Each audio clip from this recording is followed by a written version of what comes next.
Good morning from beautiful New Zealand on Christmas Eve.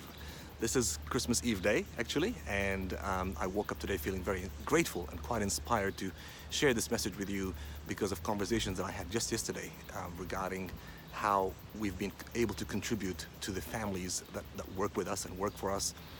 Specifically, one of them, and I'll mention more about their story in a second, that has been able to spend the second Christmas this year with their two beautiful daughters in a beautiful home with a garden and in a beautiful place called Kerikeri, which is a small city where we make all our products. They actually make it for us over there in our factory, and that is in direct contrast to the past two Christmases where they used to live with those two beautiful daughters in a factory, in a dark factory right here in Auckland.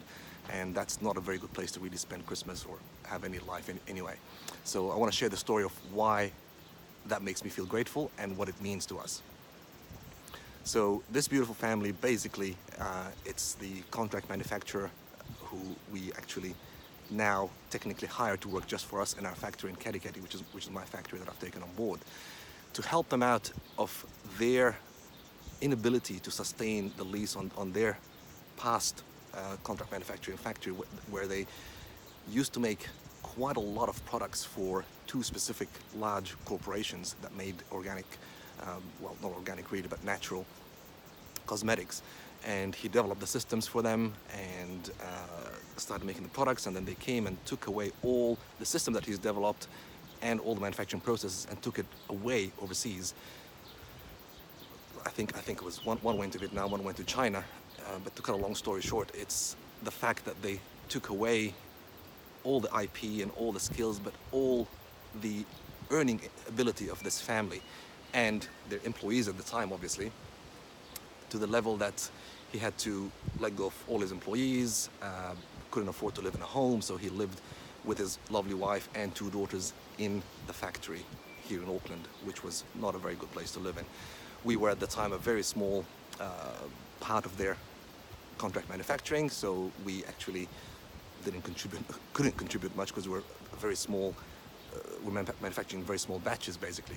But they stuck with us. They believed with us. They believed in the products. They believed with us. And when the time came for them to really not be able to afford even the factory that they lived in to make any products for us or any other people, it was the time for us to help them and keep our products New Zealand clean and green. And I'll talk more about that, why we love making our products here in New Zealand. But the main reason is this social entrepreneurial effect. It's the fact that we believe in people, we believe in humans, that businesses are here to serve humans. We are not here to serve a corporation or serve shareholders or serve money cuts and financial goals mainly. That's secondary. That's a part and parcel of why we need to earn a living, earn a profit, sell products, develop products to add value to human lives, basically.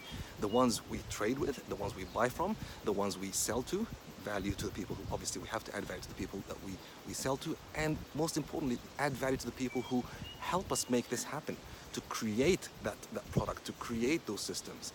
So helping them out was a necessary point for us to keep them in and close to our hearts, as they've always been there for us, versus just taking our product and saying, well, you can't do it anymore, you don't have any space here, so we'll just take it to another manufacturer. Or even worse, as many people have asked me, why don't you make it overseas, make it in Asia, it's very cheap, make it in China. Well, I know that.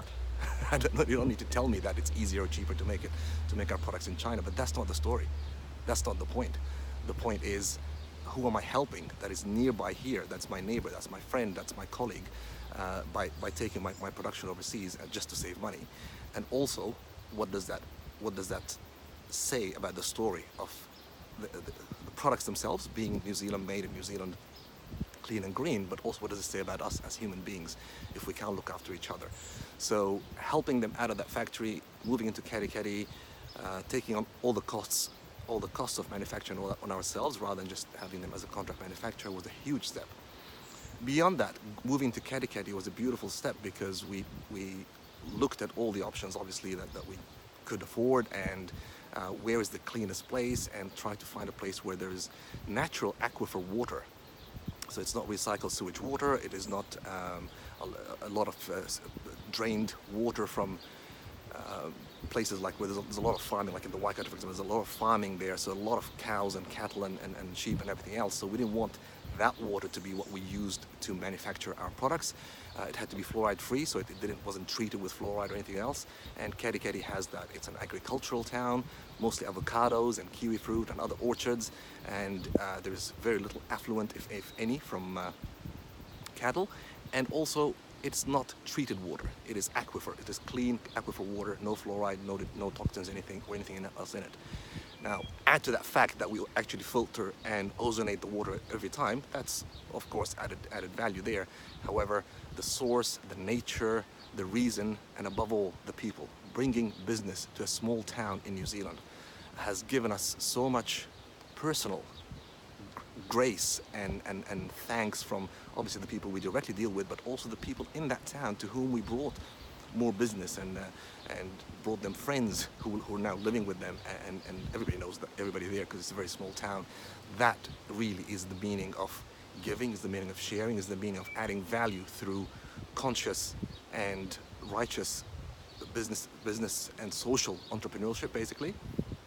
And what happened actually in that time during this past year is there was another very big international corporation, a very big company, a dental company, who bought in 2013 a small manufacturer of dental products. They don't make oral care products like we do. They make products for dentists, which was very successful. They bought it for multiple millions of dollars. And it was a very successful business, still is actually. Unfortunately, however, as corporates do, this year they decided to close down that factory, which was working very successfully for about 10 years easily, because it was started by a New Zealand guy here in Kerikeri. And they took the business overseas, obviously, because they wanted to cut costs, which meant hundreds of layoffs, hundreds of people in that small town who are now jobless because of a big corporate decision. Now, I don't want to be part of a story like that. I want to be part of the other story, the solution story, the giving back, the sharing, the adding value, and the building communities story. That is what I really understand when I say, and want to share when I say social entrepreneurship. Yes, we do need to make profits. Yes, we do need to sustain a business and developing further products and getting our products out to the world and trading with the world. Of course, we buy products and ingredients from the best places in the world, including China, and where our packaging, the BPA free and recyclable packaging that we have made, comes from Germany, from the US, from Finland, and from Australia, of course. Of course, all this is part and parcel of it. We trade globally with people, we buy from people, we sell to people.